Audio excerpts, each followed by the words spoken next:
Comunidad Caníbal, estamos en otro espacio, pero sigue siendo el mismo programa, aunque aquí con una colaboración con los compañeros de Ruido Blanco. Estoy en Santa Cruz de la Sierra y vamos a hacer una serie de entrevistas a diferentes actores políticos, diferentes caníbales aquí en Santa Cruz, pero lo vamos a hacer a 6 manos, a 3 voces. A mi izquierda tengo a Gerson Rivero.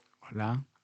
Qué horror tener que volver a grabar, ¿no es cierto? Porque ya habíamos grabado otra. Yo sé que esto no es muy millennial de mi parte, pero ya hemos hecho otra entrevista, pero lo voy a volver a presentar porque obviamente seguramente estás viendo esta por primera vez. ¿Cuántos años de trayectoria periodística Gerson Rivero? 27. ¡Wow! 27. Estoy El pensando. Club de los 27. El Sí. Club de los 27. Sí. Prensa escrita. Empecé en prensa escrita, televisión, prensa institucional también y digital. Lo único que me falta es la radio. Que esto es un poco... Un híbrido. Sí, un híbrido. Ujú. Y ex estudiante de teología. Sí. Bueno, por tradición familiar intenté estudiar. Bueno, en realidad fui un año y medio a la universidad. Es nuestro líder espiritual. Sí. Dios mío, qué emoción. Pero bueno, el mundo me atrajo más que la espiritualidad. El periodismo, el lado Sí, oscuro, totalmente. estar del otro lado. Bueno, dicen que hay que conocer al enemigo para poder atacarlo mejor. Bueno, pero dejó de ser enemigo. El enemigo se volvió amigo. Bien. Rodrigo Tobar, Lambada, Ruido Blanco, ¿qué más dirigís? ¿Algo más? Lambada y Ruido Blanco. ¿Tu vida también? A ratos. Sí, sí. Cuando no es fin de semana, no, Cuando mentira. puedo. Y chileno, no, mentira. Pero con familia boliviana, parte. Sí, chileno con hijas bolivianas, chilenas bolivianas. Entonces un migrante. Un migrante. Bien, Desde bien. hace ya bien. harto tiempo.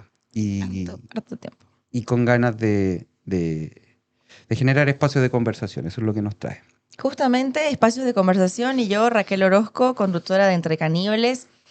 Ya hemos grabado una entrevista con anterioridad, la pueden ver con Carlos Romero en ambos espacios, tanto en Ruido Blanco como en Entre Caníbales. Seguir, campanita, comentario y si no les gusta compartirlo con enemigos que nos sirve el tráfico en redes sociales.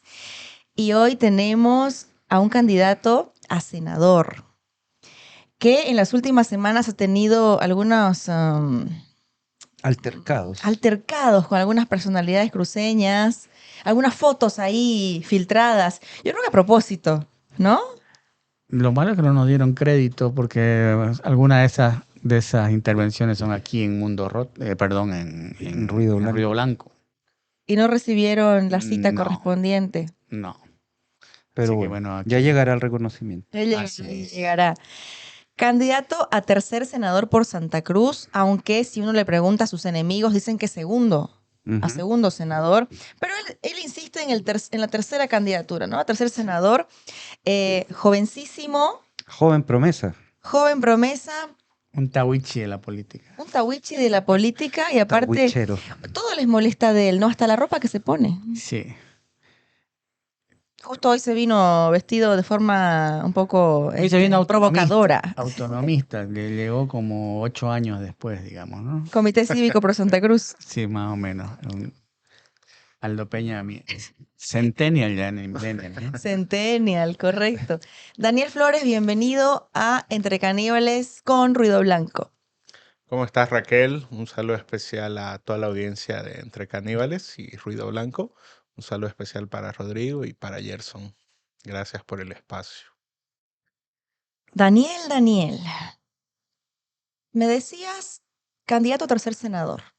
Sí. Vos sabés que no vas a ganar. ¿Por qué aceptaste? Bueno, la verdad es que en la composición de la lista habíamos definido con no solamente las personas de la Alianza Popular y las personas que conforman el espacio orgánico del Pacto Popular, otra cosa.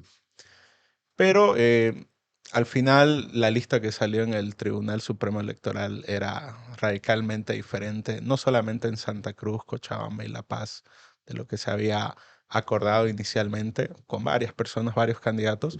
Algo que siempre pasa, pasa en un centro interno en la U, pasa en el Tribunal Supremo Electoral. Entonces yo me enteré que era candidato a tercero el día que sale la lista, ¿no? Entonces Ahí lo pensé un poco y bueno, dije, ya estamos en esto, hemos asumido una posición política y asumiendo esa posición política hay que hacerse cargo de las decisiones que uno tiene y voy a seguir con la candidatura y creo que ha sido esto un gran espacio para difundir ideas, plantear situaciones a las cuales nos enfrentamos como país a futuro y para eso adelante y bienvenido. No solamente con una candidatura, sino desde cualquier otro lugar que involucre hacer política. Yo te conocí por tus escándalos en redes sociales. Gracias, creo que me dijo. Gracias, me dijiste. Pero, ¿sabes que nunca te escuché presentarte? Tenés un minuto. ¿Quién es Daniel Flores? Daniel Flores, Juan Daniel Flores Escobar, es un tarijeño que vivió después de 5 meses de nacer en Santa Cruz. Mi padre es orureño, mi madre es vallegrandina, de aquí de Santa Cruz. Siempre me interesó mucho la política por influencia de mi padre. Mi padre a mis 14 años me mandó a Colonia Piraí, que era una escuela de formación política para indígenas. Un poquito esto en la lógica de las ONGs. Ahí me enseñaron qué era Marx, qué era el socialismo, qué era el Estado plurinacional, qué era el proceso de cambio. Y desde eso, desde donde pude, asumí varias cuestiones políticas en la U. Y bueno, ahora desde esta situación de las elecciones como candidato con Alianza Popular apoyando a Andrónico Rodríguez, ¿no? ¿Y por qué bajo la bandera Andrónico? ¿Qué motiva tu candidatura por este territorio con este binomio que también ha tenido sus escándalos? Bueno, hemos asumido una posición de defensa del proceso de cambio, de defensa del Estado plurinacional, con esto que nosotros lo llamamos la renovación con memoria. No es una defensa militante, es una defensa crítica. Valoramos los aspectos puntuales que ayudaron que ese proceso mejore la vida de las personas aquí en Bolivia. La disminución de la pobreza, la disminución de la mortalidad infantil, la infraestructura, la obra pública, el reconocimiento de derechos de pueblos indígenas. Valoramos eso. Solo que en los últimos años, como jóvenes, nos hemos decepcionado bastante de la posición política que han asumido muchos liderazgos históricos del proceso y en base a eso hemos decidido asumir una posición de defensa, considerando que esta es, por las razones objetivas, la condición electoral y la opción electoral que tenemos en este momento, desde las cuales vamos a disputar lo que se viene en el país, sea lo que sea. Pero elegir esa opción, uno podría decir, a tu edad, ¿cuántos años tenés? 28. Ah, mira, decían en redes sociales 25, 28. Asumir esta posición política a tu edad muy joven, uno podría decir es un poco suicidio político, ¿no? Porque hay gente que ve muerta la opción de izquierda. Podrías haber elegido cualquier otra. Me imagino que el país ha cambiado y también las opciones. ¿Por qué esta opción teniendo en cuenta que está relacionada con justamente los responsables de la crisis institucional, política, económica, social que tenemos hoy en día? Está bien, me decís que te formaste desde ese lugar, pero autocríticamente, ¿por qué elegís una opción que está relacionada con el colapso, con el fracaso también? Porque es verdad, hubo cosas que se hicieron, pero también hay mucho en lo que se equivocaron, ¿no? Sí, hay una ley de la historia. Después del ajuste fiscal viene el populismo, siempre. Entonces, pienso que en Bolivia no es que se cierre un escenario, se abre un nuevo espacio político en el cual se va a disputar principalmente desde lo ideológico, a partir de este escenario de resolución de la crisis. En el mundo no es que la izquierda haya desaparecido, la izquierda está perfectamente vigente, solo que el ciclo de la izquierda, que algunos lo llaman el socialismo del siglo XXI, esto que representaban Cristina, Evo, Correa, ¿no? Lula en su momento, eso sí se ha agotado y en este momento estamos en una etapa de transición hacia otro momento. Entonces, dentro de la construcción de ese nuevo momento es de donde la cual nosotros como jóvenes vamos a asumir esa posición de justamente construir políticamente esa izquierda y a partir de eso disputar el Estado, disputar lo público y sobre todo entender este contexto de coyuntura económica sobre lo que presenta y la amenaza real que representa Samuel, Tuto y Manfred para la vida de los bolivianos. Entonces, para vos, Evo se agotó, según lo que me acabas de decir. no solamente Evo, se agotó Cristina, se agotó Correa. Si tú revisas lo que pasa en Argentina o en Ecuador, ellos tienen y mantienen un capital político, pero ese capital político ya no les alcanza para recuperar, digamos, la capacidad que tenían desde un gobierno. Entonces ellos, Cristina y Correa, se han visto en la necesidad de generar acuerdos con otras fuerzas de izquierda, en las cuales rompieron en su momento. Por ejemplo, Correa con los indígenas y en el caso de Cristina con algunos sectores del peronismo, ¿no? Pero Entonces, si vos le preguntás a Ariana Salvatierra, a Evo Morales o a otros con los que seguramente has compartido por tu formación, te van a decir que estás equivocado, que Evo Morales no se agotó, que sin Evo no hay futuro, más o menos. Pues que los tres líderes que has mencionado están proscritos. ¿Qué también, pasa, qué pasaría si no están proscritos? también. Pero mira, haciendo una explicación más general, primero, no es que estamos diciendo tenemos que jubilar a estos líderes, no estamos diciendo eso. Lo que nosotros estamos diciendo es todos tenemos que participar de un proceso político mucho más amplio, mucho más plural, entendiendo que hoy principalmente desde los jóvenes, hay otros espacios que se disputan desde la izquierda, ¿no? Por ejemplo, yo entiendo mucho el liderazgo de Evo Morales y lo que significó, por ejemplo, en el marco de las luchas cocaleras de los 90, en el marco de las luchas contra el neoliberalismo a inicios de siglo. Se valora eso, es una perspectiva que sin lugar a dudas representa y significa mucho para nosotros. Pero hoy, por ejemplo, en el marco de los jóvenes, un joven en este momento probablemente nunca se pueda comprar una casa, ¿no? Hoy un joven probablemente no tenga las mismas oportunidades laborales que las tenía su padre o que se tenía, digamos, en el país para las personas que podían acceder a una educación universitaria hasta hace poco. Entonces, lo que nosotros estamos diciendo no es que estamos jubilando personas. Hay obviamente un escenario de proscripción política, un escenario de intereses geopolíticos metidos dentro de lo que sucede, pero lo que es importante para nosotros es oxigenar este sistema político desde una perspectiva que siempre se manifiesta como cambio generacional. Eso es importante mencionarlo. Ahora eso lo estás diciendo en un contexto de campaña electoral, donde tenés dos posibilidades, ganar o no ganar. Sí. Y en tu caso está prácticamente complicado ingresar al Parlamento. ¿Y cómo se construye? Estás hablando de juventud y evidentemente hay mucha juventud, empezando por el candidato Andrónico.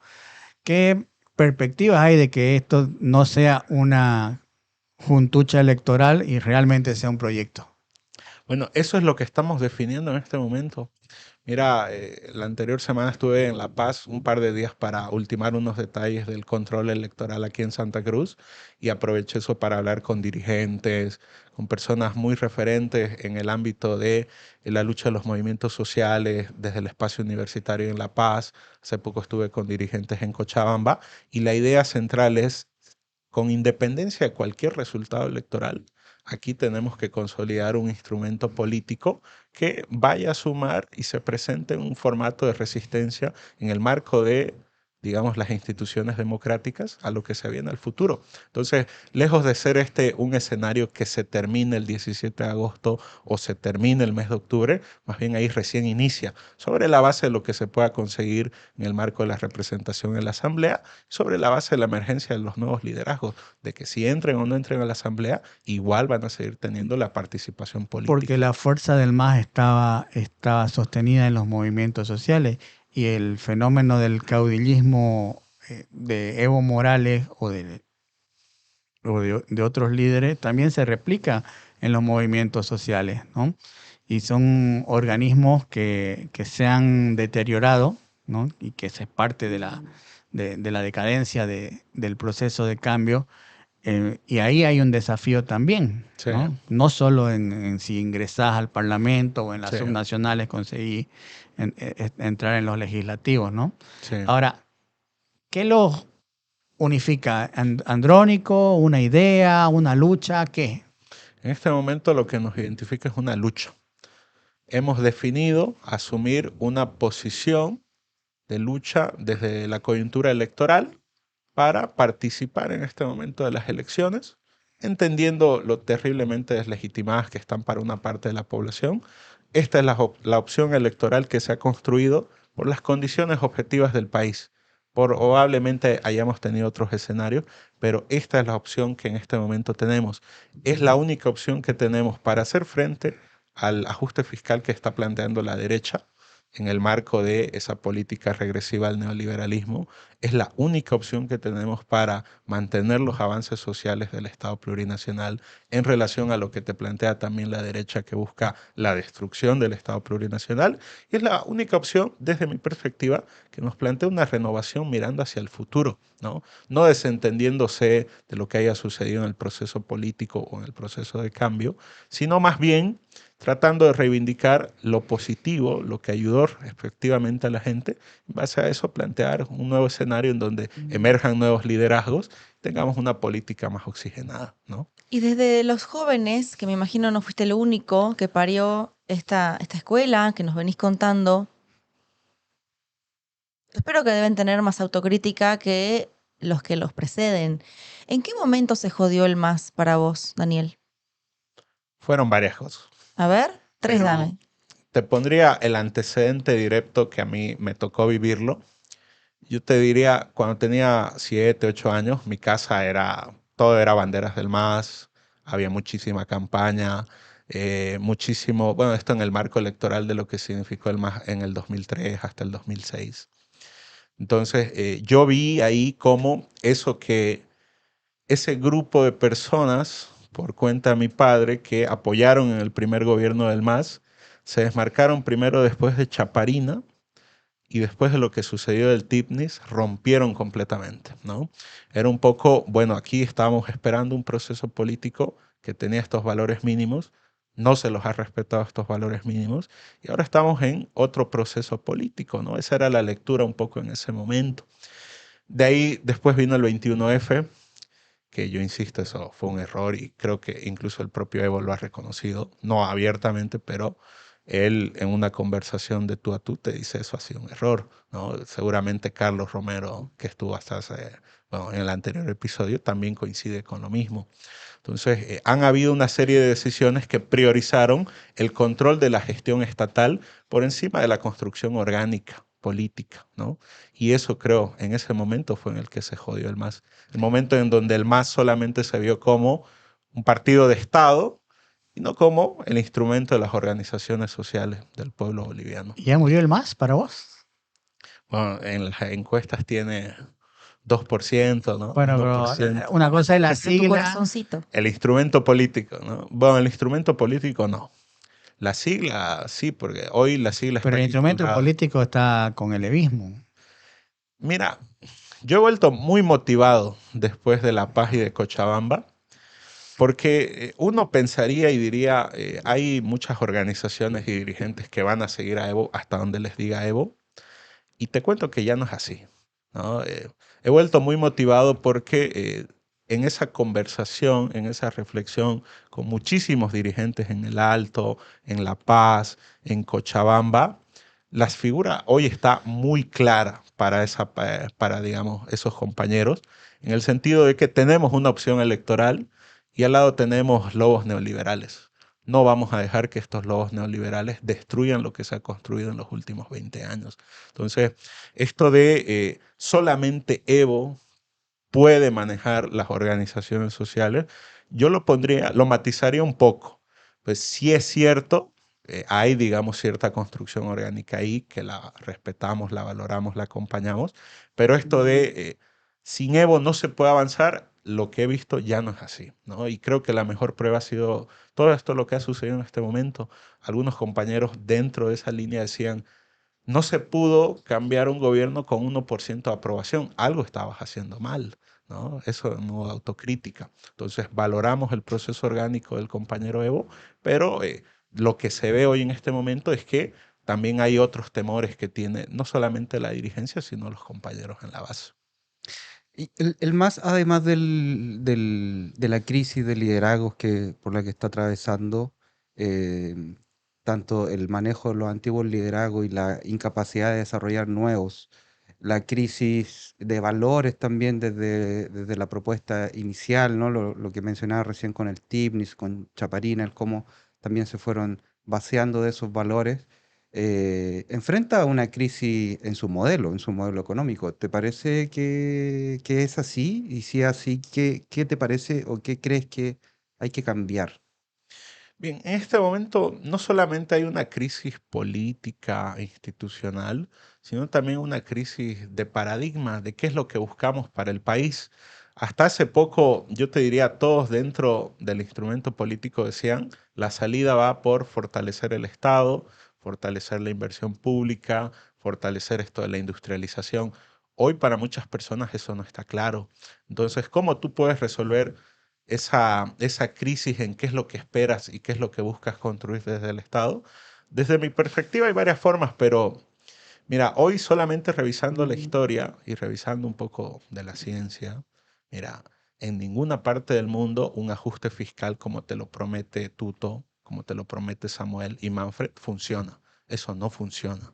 Segundo, hoy la economía no solamente se va a resolver desde un ajuste fiscal, desde esto que la derecha llama la reducción del Estado. Hoy tenemos una crisis no solamente fiscal, sino una crisis de posición externa. ¿Cuántas divisas entran al país de lo que se genera? Entonces, si tú puedes eliminar todos los empleados públicos que quieras, puedes reducir el Estado absolutamente todo lo que quieras. Eso no te va a resolver tu problema cambiario, ¿no? Ujú. Porque el problema cambiario es una situación de posición externa, la cual no solamente tiene Bolivia, sino también tiene Argentina. Y eso, Argentina, Brasil, todos los países de esto que se llama el sur global, todos esos países tienen una situación en donde necesitan del dólar para sobrevivir en este contexto de economía globalizada. Entonces, nuestra salida sigue siendo por ese lado, ni más Pero, ni menos Estado, un mejor ujú. Estado. Pero claro, el echar, despedir empleados públicos no resuelve el problema cambiario, pero abrir las exportaciones, abrirse al mundo, sí, probablemente. El, el tocar la subvención a los combustibles, también. ¿Te parece que por ahí también pasan la respuesta y las soluciones? Mira, en relación a la subvención, lo que nosotros estamos planteando con Andrónico Rodríguez y Mariana Prado es focalizar esa subvención. Hay sectores económicos que están en la capacidad de poder comprar su propio combustible, en este caso diésel, a precio internacional. Y ahí lo que tiene que hacer el Estado es facilitarles eso. Hay otros sectores, por ejemplo, los relacionados al transporte público, en donde si tú le pones ahí un precio internacional, eso va a ser absolutamente inviable e impagable para la población. Mira, un pasaje de La Paz a Santa Cruz en bus te cuesta 250 bolivianos con diésel subvencionado. Sin diésel subvencionado, ese pasaje estaría en 800, en 1000 bolivianos. No hay bolsillo que aguante eso, ¿no? Aquí justamente en la ciudad tuvimos en los últimos meses problemas en relación a este conflicto distributivo entre el transporte público y las personas que usan el transporte público todo el día. Entonces, ahí lo que se trata simplemente es de que ese dinero del Estado, esa divisa del Estado, vaya a quien realmente lo necesita. Entonces, ahí sí, sin lugar a dudas, tienes que realizar algunos ajustes que reenfoquen el alcance de la subvención y vayan a quien realmente lo necesita. Eso sí te va a traer dólares, ¿no? Eso sí te va a facilitar una mejor gestión fiscal y una mejor gestión cambiaria de la crisis. Por ese lado va. Ahora, si hablamos de apertura de exportaciones, pues resulta que en Bolivia el sector privado ha sido históricamente deficitario en relación a su balanza cambiaria. Si tú revisas desde el 2010 hasta hoy, toda la divisa que te genera el sector privado no compensa la divisa que trae o debería traer el sector privado al país. Ujú. Entonces, en ese caso necesitamos un marco de estabilidad financiera, cambiaria, jurídica, para que cada dólar que se genere en el país pueda regresar al país y esas necesidades de financiamiento que tenga el sector privado se las pueda pagar el sector privado. Eso ¿Sos es lo que plantea. androniquista, Daniel? Soy de izquierda y del proceso de cambio. Pero estás con Andrónico. Estoy con Andrónico. Andrónico es social, es progre en lo social, pero liberal en lo económico. Quiero decir entonces que se acaba el tema de la Pachamama, la madre tierra, este discurso de con la Pachamama todo, sin ella nada, respeto a la madre tierra, el vivir bien. Evo Morales siempre fue un hombre muy práctico. Si bien había este discurso en el masismo, él siempre fue muy práctico y de hecho él sí tenía un vínculo con el agronegocio cruceño. Andrónico me imagino que de ganar haría lo mismo y quizás con más ganas, ¿no? ¿Qué opinas de esto, de una izquierda que se sacó la careta, porque no es que antes era distinto, se sacó la careta con este tema de la madre tierra y la Pachamama y cuidando a los animalitos, y ahora va a ser más bien muy honesto con su postura, que siempre la ha tenido, de seguir explotando y seguir depredando, y estoy siendo bien específica con el tema, porque si no, no avanzamos como país, como ha pasado con otros. ¿Cómo te sentís con esta postura? Que uno pensaría que es disímil, pero en realidad no. Sería continuar haciendo, pero siendo más honestos con esta práctica, ¿no? Mira, nosotros somos de la tradición de izquierda nacional. Sectores estratégicos de la economía, minería, hidrocarburos, los tiene que manejar, controlar ahí, generar todo el excedente que pueda el Estado. El agro, los servicios, ahí tiene que estar el sector privado y lo puede hacer muy bien. Entonces, no vemos tanto esa contradicción. Lo que sí te podría decir es, ha habido una serie de discursos relacionados al ecologismo que son una copia y una simulación directa de discursos políticos que están muy presentes en Europa, en Estados Unidos, y que si te los traes aquí sin contextualizarlos, sin matizarlos de acuerdo a nuestra realidad, pues bueno, terminas negando el desarrollo en cualquiera de sus formas, ¿no? Si es posible un desarrollo sostenible, si es posible un desarrollo equitativo, ¿no? Nosotros no negamos eso. Pero el chaqueo es legal en el país y ahora en unas pocas semanas comienza de vuelta a quemar Santa Cruz, Sí. ¿no? Mira, Este, ahí nosotros estamos trabajando en una fórmula tributaria que permita la compensación desde el lugar en donde se genera el chaqueo. Esto como idea a largo plazo para la gestión, no es una medida inmediata, ni una medida a mediano plazo, pero necesita generar los mecanismos para que las externalidades que te genera el sector privado contaminando, las pague el sector privado, las compense y puedas tener ahí un incentivo que desincentiva el chaqueo e incentiva una producción sostenible, ¿no? Ujú.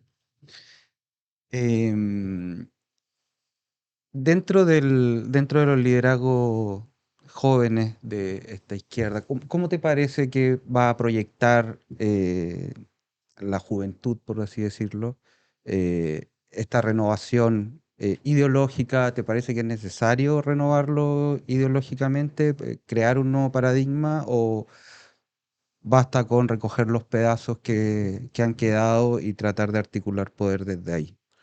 Es un proceso de reconstrucción y rearticulación orgánica. O sea, primero se trata de la organización, ¿no?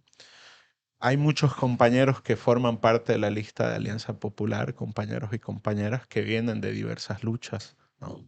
Hay compañeros que vienen desde espacios más académicos, hay otros compañeros que vienen desde espacios más orgánicos. Entonces, todo eso termina confluyendo dentro de Alianza Popular. Esa ha sido una de las principales motivaciones, de hecho, en mi caso, para asumir la candidatura, porque no era el único. Hay varios compañeros, compañeras que los conozco de tiempo y ellos están pensando principalmente en una propuesta de renovación programática, ideológica, y a partir de eso construir y rearticular el bloque popular en Bolivia. Eso para nosotros es la clave. Ahora, sos consciente que este va a ser un parlamento bastante atomizado, ¿no? Sí. Que va a ser muy difícil, ¿no? ¿Cómo se puede generar consenso y cómo se puede eh, consensuar un proyecto de Estado, ¿no? Una políticas de Estado cuando no hay ninguna propuesta, y lo incluye Andrónico, para serte honesto, de políticas o de proyecto de Estado? Ahorita todo el mundo está hablando de cómo salimos, cómo tenemos dólares y salvamos la subvención. Lo demás, ni enunciativo siquiera se lo menciona, ¿no? O sea, es decir, si nos retrotraemos al 2005, había un proyecto de Estado que se consolidó, el Estado plurinacional, hubo una constituyente, hubo tensiones en el país, pero se llegó a ciertos consensos mínimos. No veo nada de eso en el horizonte, no sé cuál es tu mirada.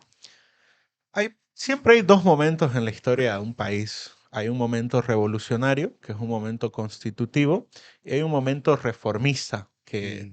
yo pienso que en este momento estamos en un momento reformista, más que un momento revolucionario. El momento revolucionario fue el 2005, el proceso de la Asamblea Constituyente que finalizó con una nueva constitución política del Estado. Ese fue el momento revolucionario. Hoy estamos en un momento reformista en donde, a pesar de las diferencias que se puedan tener desde las posiciones políticas, nosotros como Alianza Popular hemos marcado una diferencia en relación a la propuesta neoliberal de Samuel Manfred y Tuto. Sí hay ciertos consensos que sin lugar a dudas van a tener que ser explorados en el marco de un tratamiento legislativo, ¿no? En este caso en la Asamblea Legislativa. Hay consensos del tipo, por ejemplo, esta situación de la justicia no puede ir más, ¿no? No puede ir más. Esta justicia que hoy tenemos en el país no sirve a nadie. Solo sirve a intereses políticos corporativos y no sirve a nadie más. Entonces ahí tienes un espacio de consenso en donde puedes desde un posicionamiento marcar un proceso de reforma judicial que tarde o temprano lo tenemos que realizar en el país, ¿no? Justamente hace unos días Mariana Prado, que es nuestra candidata a vicepresidenta, fue la única que planteó una agenda legislativa en relación a la situación de los autoprorrogados, ¿no? Nadie más está hablando de eso. Por ejemplo, para nosotros es importante porque tienes autoprorrogados que están distorsionando la justicia al servicio de la política a niveles que son incompatibles en cualquier democracia en el mundo, ¿no? Ahí tienes un espacio. Sin lugar a dudas, más que el posicionamiento político, ideológico que podemos tener, hay intereses de poder, ¿no?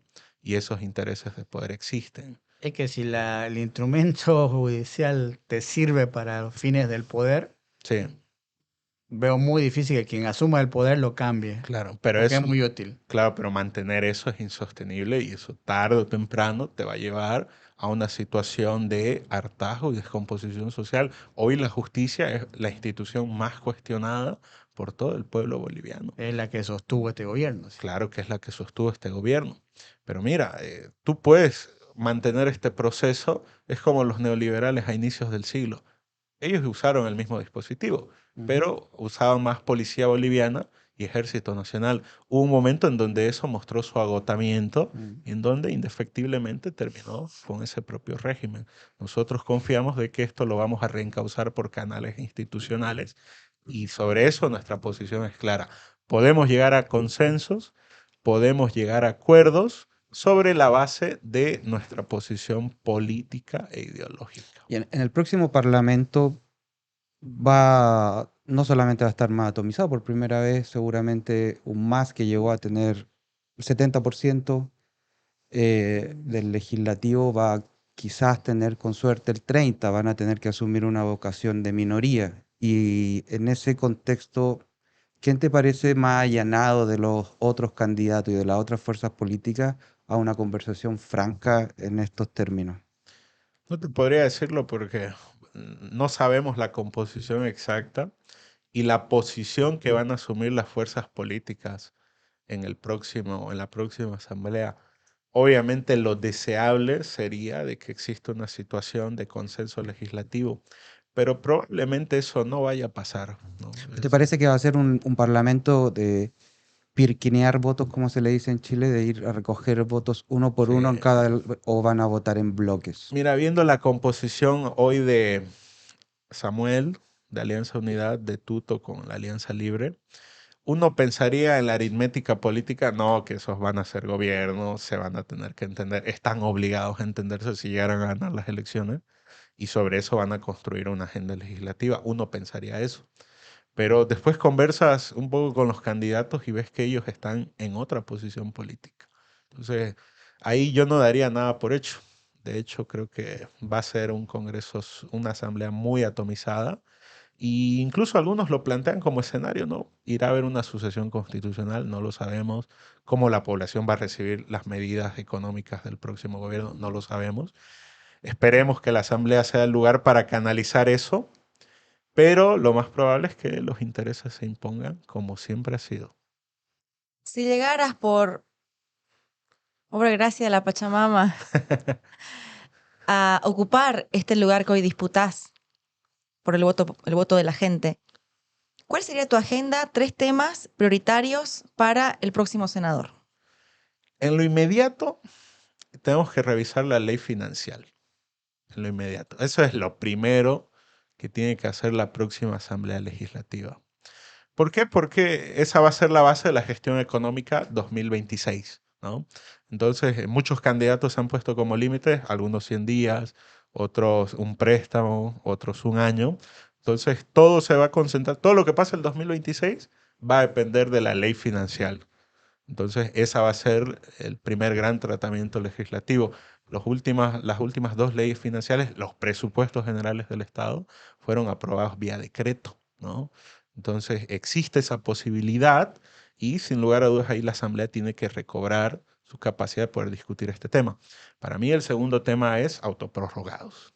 Ese es un tema que sin lugar a dudas de una vez tenemos que resolver, reencaminar esa elección judicial, ¿no? Porque esto prácticamente es insostenible. Y el tercer tema, muy importante también para los 5 años, es que la Asamblea pueda recuperar sus capacidades de fiscalización y control del órgano ejecutivo, que una interpelación, si tiene un resultado negativo para un ministro o una ministra de Estado, eso se puede efectivizar sin tramoyas judiciales, sin chicanerías jurídicas. Porque si tú le quitas a esa asamblea esa capacidad para fiscalizar, para controlar, para hacer valer como órgano del Estado que es, pues terminas con la situación que actualmente vivimos, ¿no? Hay una situación de crisis, pero nadie se quiere poner de acuerdo ahí porque nadie se entiende y ahí se ha priorizado un objetivo político que es que este gobierno pueda acabar su gestión por encima de cualquier otra cosa, ¿no? Hemos terminado. Sí. Se nos acaba el tiempo, ya nos van a apagar las luces, nos van a votar aquí. Muchas gracias, Daniel, por haber participado de este FIT, como el rap, entre caníbales, ruido blanco. Collab. Súper. El collab. Muchas gracias Raquel, muchas gracias Rodrigo, muchas gracias Gerson y toda la población que nos escucha. Esperamos contar con su voto este próximo 17 de agosto por Alianza Popular y por Andrónico Rodríguez. Muchas gracias. Un político que el joven, ¿eh? Listo. Comenzar en la política a los 28 años. ¿Qué estabas haciendo tú a los 28? Yo a los 28, no sé, eran 3 vidas atrás. ¿Alguna maestría estaría haciendo, trabajando en algún lado? No, no sé. ¿No te hubiese imaginado nunca entrar en política a los 28 años? No, a mí lo que me agobia es que hace 28 años ya estaba empezando a trabajar.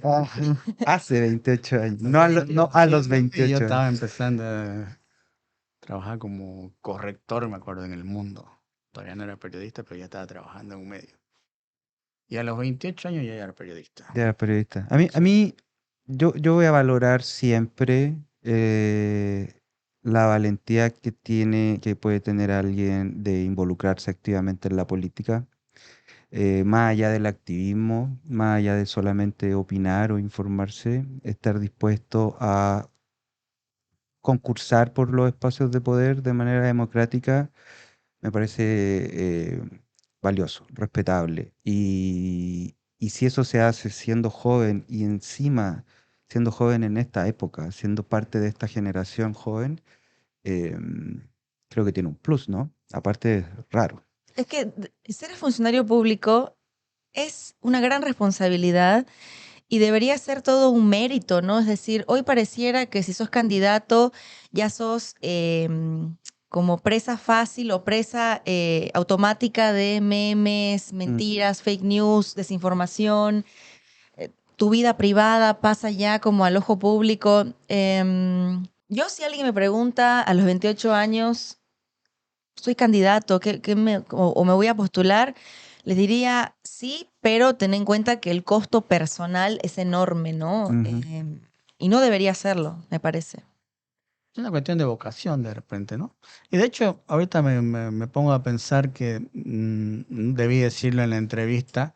A mí me parece un crimen que no lo pongan en la franja de seguridad, porque creo que es un buen valor y se necesita elevar el nivel. O sea, convengamos que el último parlamento era un desastre.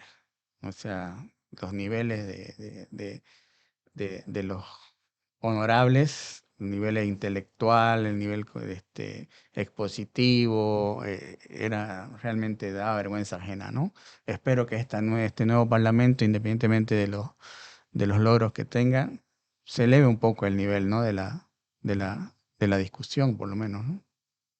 Esperemos. Sí. Sí, ojalá. Tener un parlamento sano es fundamental, más en un contexto de crisis multisistémica. Ujú. Tiene que haber un espacio, y ojalá sea el Parlamento, desde donde se genere la conversación, la discusión política que es tan necesaria, la negociación, y entender que la política es transar. Y cuando en esa conversación em, se acusa a Moro y Cristiano de traidores por sentarse a conversar con el otro, eh, Estamos mal. estamos mal, se ensucia eh, muy feo, y es lo que termina generando estas crisis de no solamente representatividad, sino que de politización de nuestra sociedad. Estamos tan Sí. interesados en este momento en la política, pero ¿cuántos realmente la entienden? ¿Y cuántos conocen a los candidatos? Ujú. Hay gente que me dijo que vio a Medrano o Lupo o a otro de los candidatos a vicepresidentes recién en el pasado debate. A mí me gustaría que debatieran también por los curules la gente que está disputando de los diferentes frentes y que la gente le vea la cara por lo menos a esa persona que pretende representarla y ganar un sueldo por 5 años que no es bajo, eh, y que no vayan a cometer errores. Pero bueno, será cuestión del 2030 ya ese. Sí, Ok. y por lo menos nosotros generaremos espacios de conversación para quien Sí, quiera venir a discutir. así es. Bueno, terminamos esta entrevista. Muchas gracias, chicos, por tenerme en su No, casa. gracias a Ha sido un vos. placer. Un gusto siempre. Continuaremos con más collabs, como dicen los jóvenes hoy en Los día. jóvenes de hoy día.